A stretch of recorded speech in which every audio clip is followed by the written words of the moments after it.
Therefore, the most important point which I want to make is that when we ponder over Quran and we try to understand it, we should have two levels of understanding of each and every ayah.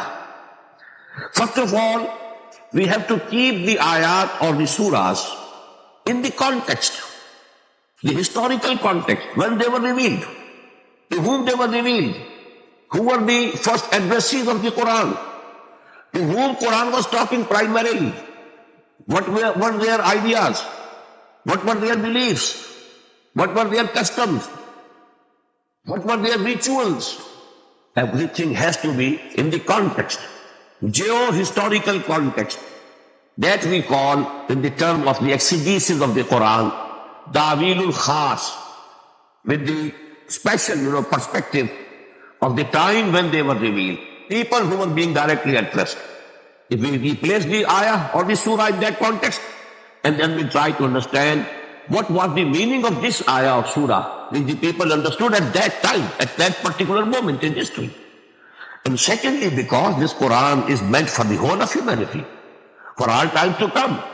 It was not sent only for the Arab. It was not sent only for the Christians or the Jews of the times of Muhammad sallallahu alaihi wasallam, but the whole humanity.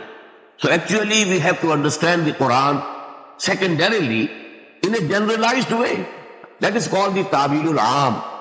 Look to the words, what they mean, and just don't keep them bound with the background, historical background. Take it away from that background.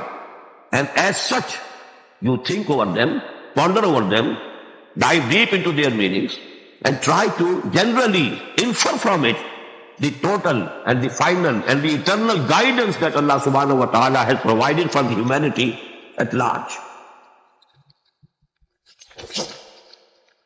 Now lastly, the sequence of Quranic surahs in the Mus'haf that we read and recite, and the sequence in which it was revealed, these two are absolutely different. The sequence of revelation and the sequence of the Mus'haf, the book that we have, these two sequences are absolutely different. As we know, the Makki surahs, basic principle is that they were revealed at Makkah. They were revealed earlier than the Madani surahs. We find in the Quran, in Mus'haf, that the four Madani surahs, they are in the very beginning of the Mus'haf. Suratul Baqarah, Suratul Al Imran, Suratul Nisa, Suratul Ma'idah. Four longest Madani surahs are in the beginning of the Quran, although we know they were revealed after 12 years from the beginning of the world. So the sequence of Mus'haf and sequence of revelation, they are different. Now we must understand how Quran was collected and how it was compiled. The collection and compilation of Quran, it was completed in 3 stages. First of all, the Quran was compiled in a sequence during the lifetime of Muhammad sallallahu alaihi wasallam, through the divine guidance of Hazrat Jibreel alayhi salatu wasalam.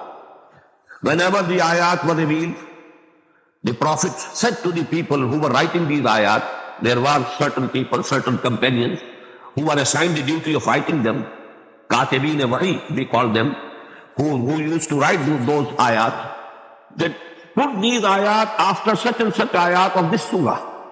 The sequence was going on as they were revealed, not in the sequence of revelation, but in the sequence of this Mus'haf that we have today with us.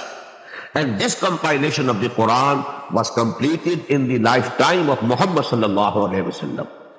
Some people have cast some doubt about it, but actually it's agreed upon.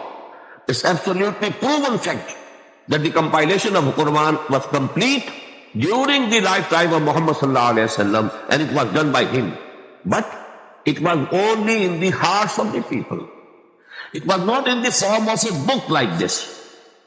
It was not connected in a book. People had remembered the whole of the Quran, and then that was with the sequence. And we know it from very confirmed traditions that in every Ramadan al-Mubarak this month, Hazrat Jibreel alayhi salatu wasalam used to come and recite the Quran, and along with him, Hazrat Muhammad sallallahu alayhi wasallam, he also recited in the same sequence. So as Quran was being revealed, the sequence was also being fixed side by side. And in the last Ramadan of the life of Muhammad sallallahu alayhi wasallam, the whole recitation of the whole of the Quran was completed twice. So that sequence of the surahs and ayat was completed, and compilation was completed in the lifetime of Muhammad sallallahu alayhi wasallam, although there was no book form of this Quran in the days of Muhammad sallallahu alayhi wasallam. But it was collected in the form of a book within 2 or 3 years after the death of Muhammad sallallahu alayhi wasallam. Because we know it was done during the caliphate of Hazrat Abu Bakr radiyallahu ta'ala anhu. And his period of caliphate is only 2 years and a few months. So within this period, this was collected in Mus'haf also, in a book form also. And then thirdly, during the time of the caliphate of Hazrat Usman radiyallahu ta'ala anhu, it was written down in a particular script. And that script we have now, this is called Rasm Usmani. This script was decided by Hazrat Usman radiyallahu ta'ala anhu. But only script. Agreed upon script was also prepared, and this was also within a quarter of a century of the death of Muhammad sallallahu alayhi wasallam. Because you know, Hazrat Usman radiyallahu ta'ala anhu, his period of caliphate is 12 years. Add to it the 12 years of Hazrat Abu Bakr and Hazrat Umar radiyallahu ta'ala anhuma.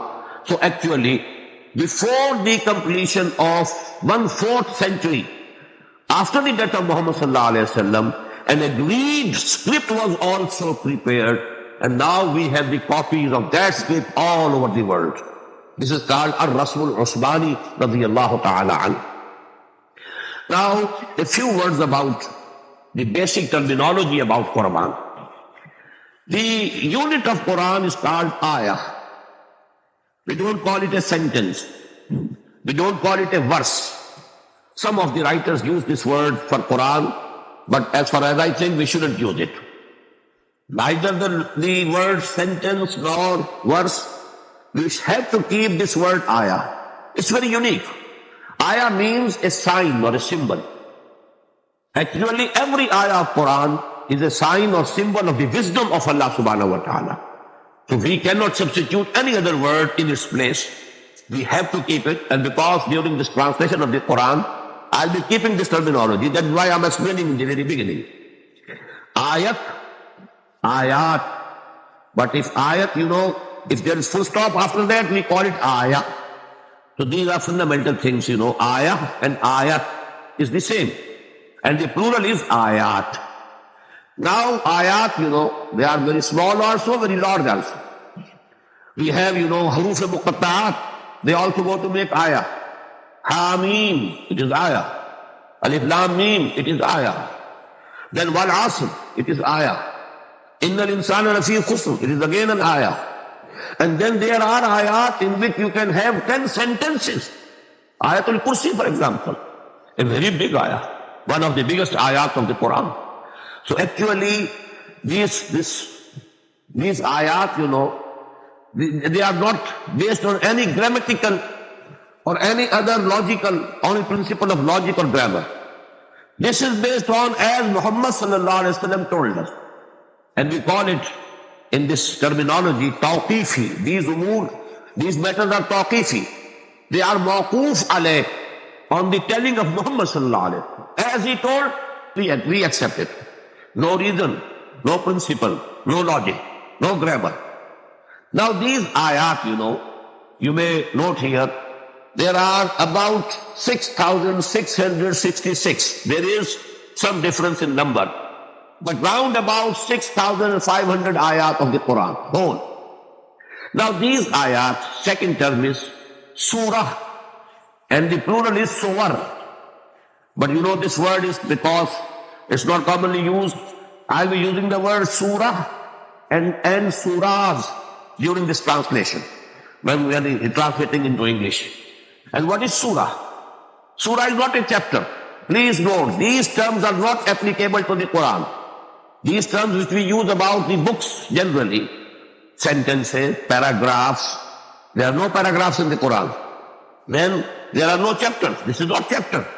Because for every chapter of a book, there must be a certain topic, and that topic should be discussed in that chapter alone. It shouldn't be repeated in the second chapter or again in the third chapter.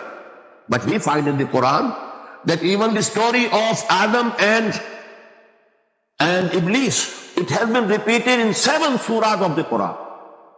So actually it's a unique book. It's not the common book as we know the word book, human books. This is a unique book in itself, and it has its own compilation, its own style, its own terminology. So ayat, then the ayat are joined together in surahs. There are 114 surahs of the Quran. And these surahs, are very small also. 3 surahs are there who have only 3 ayat each. وَالْعَصْرِ إِنَّ الْإِنسَانَ لَفِي خُسْرٍ إِلَّا الَّذِينَ آمَنُوا وَعَمِلُوا الصَّالِحَاتِ وَتَوَاصَوْا بِالْحَقِّ وَتَوَاصَوْا بِالصَّبْرِ. Surah is complete. In the same way, إِنَّا أَعْطَيْنَاكَ الْكَوْثَرَ فَصَلِّ لِرَبِّكَ وَانْحَرْ إِنَّ شَانِئَكَ هُوَ الْأَبْتَرُ. Surah is complete. And on the other hand, we find Surah Al-Baqarah, 286 ayat. And among these 286 ayat, there are certain ayat which are so long that Ayatul Kursi is at least 3 times bigger than Surah Al-Asr. So actually these sizes are also dependent upon what the Prophet ﷺ told us. These are tawqifi umur, not based on any logic, not based on any principle. The only principle is that the Prophet told us this is Surah Al-Baqarah. Starts from here and here. This is Surah Al-Imran. Starts from here and here. It is small or large, big or small. It has nothing to do with any number, any size, any principle of grammar. But as far as the contents are concerned, there are principles. Every surah has a central theme. And all the ayat of that surah, they are connected with that central theme logically. They are absolutely logical relationship. But not as we find in our chapters. It's complete in itself, self-sufficient in itself. Then one point please note, and that is, most of the surahs of the Quran are in pairs. Surah Al-Baqarah, Surah Al-Imran, a pair. In the same way, the Musaf ends with Mu'awwadatayn. Qul a'udhu bi rabbil falaq, Qul a'udhu bi rabbin nas. Very similar to each other. That's a pair. In the same way, وَالضُّحَى وَاللَّيْلِ إِذَا سَجَىٰ أَلَمْ نَشْرَحْ لَكَ صَدْرَكَ. The same thing being discussed in both the surahs. Addressing Muhammad sallallahu alaihi wasallam personally. It's a pair. Very apparently a pair. In the same way, Ya ayyuhal muzammil, Ya ayyuhal muddassir, Ya ayyuhal muzammil, قُمِ اللَّيْلَ إِلَّا قَلِيلًا, Ya ayyuhal muddassir, قُمْ فَأَنذِرْ. It is really a pair. So most of the surahs of the Quran are in pairs. Although there are surahs which are not in pairs. They are unique. They are munfarid. And most of such surahs are very important. But actually we shall be referring to these things during our translation. That is why I want to acquaint you with these basic terminology. Now these surahs, the big surahs have been divided into rukus. This division was not present at the time of the Prophet or during the days of the Sahaba. It was done later on during the Umayyad period, and by a person which is not liked by many, and that is Hajjaj ibn Yusuf. He is the person who divided Quran, the bigger surahs of the Quran, into rukus. Why? Because you can't recite the whole of Surah Al-Baqarah in one rakat in the prayer. So there must be portions. So you can recite them in your prayers. So for that purpose, one ruku for every rakat. The root is the same. Raka'ah, ruku, rakat, and ruku. All these things, what are? One rakat, you can recite one ruku. So that one subject is discussed in one ruku. So this was done later on, but it was not present in the days of the Prophet or of the companions. Radiyallahu ta'ala anhu. In the same way, then the whole of the Quran was divided into 30 parts, which we call paras and parts in Quran. This division also was done later on, and we don't know when it was done. But it definitely was not present in the days of the Prophet ﷺ or of the companions. This was to facilitate the Muslims so that every Muslim can read and recite one part of the Quran every day, so that each month he completes one recitation of the whole of the Quran. But these two words, these two terms, rukus and paras or parts, they were introduced later on. They were not present during the days of the Prophet ﷺ or of the companions radiyallahu ta'ala anhum ajma'in. But then, another word which we find in ahadith, that is hizb. The surahs of the Quran, they were grouped in such a way that Quran was divided or divisible into 7 nearly equal parts, not exactly equal. Some hizb is more than 5 paras. First hizb is more than 5 paras. Some is less. Because if you divide 30 parts and you divide into 7, so what will come? About 4.5 in each. But we have somewhere it is 4 1/4, somewhere it is about 4, somewhere it is more than 5 as I told you. But the beauty is, and this word was present during the time of the Prophet ﷺ, because people who had more love for Quran, they used to complete the recitation of the Quran in every week. So they had to divide Quran in 7 parts so that they can complete the recitation of the Quran in 1 week, 7 days. So we find the beauty is that the surahs are complete. They are not broken in this division into ahzab or manzil as we call it in Urdu generally. Manzil and the ahzab, this is the Arabic word mostly used. We have 3 surahs in the first. If you leave alone Surah Al-Fatiha, which is the preface of the whole of the Quran, then 3 surahs. Surah Al-Baqarah, Surah Al-Imran, Surah Al-Nisa. 1 manzil, 1 hizb. Then 5 in the next, 7 in the next, 9 in the next, 11 in the next, and 13 in the next, and then 65 surahs in the 7th hizb. There is also a multiple of 13. 13 into 5 makes 65. So actually there is a beauty, numerical beauty, as well as, a gradual increase, 3, 5, 7, 9, 11, 13, and then 65. So this was also present, this division of the Quran into 7 ahzab or 7 manazil during the days of the Prophet ﷺ. Lastly, there is another grouping of these surahs. And incidentally, this is also in 7 groups.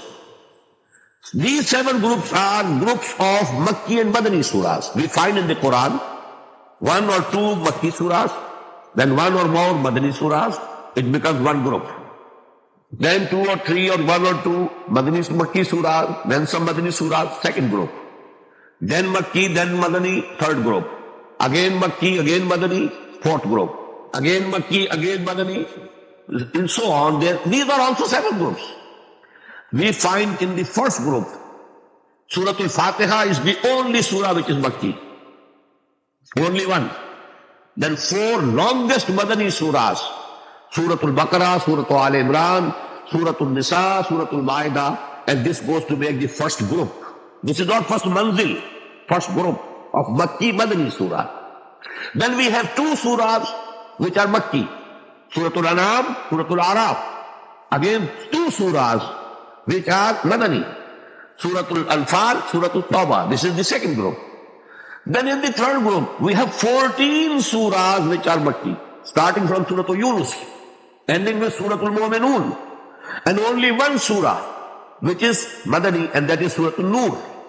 Then 8 surahs which are Makki, again 1 surah which is Madani, Surah Al-Ahzab, so on. Then again 13 surahs which are Makki, and then 3 surahs, Surah Muhammad sallallahu alayhi wa sallam, Surah Al-Fath, Surah Al-Hujurat, these are the Madani surahs. Then from Surah Al-Qaf till Surah Al-Waqi'ah, they are the Makki surahs. From Surah Al-Hadid to Surah Al-Tahrim, these are the Madani's 10 surahs. And this is the 6th group. And finally, it's nearly whole of it is Makki surahs from Surah Al-Mulk to Surah Al-Ikhlas. Only the last 2 Mu'awwidhatayn, they are the Madani surahs. So these are also, and they are very meaningful. Every group has a central idea, central theme. And the aspects, one aspect of that subject is discussed in the Makki surahs. The other aspect of the same subject is discussed in the Madani surahs of the same group.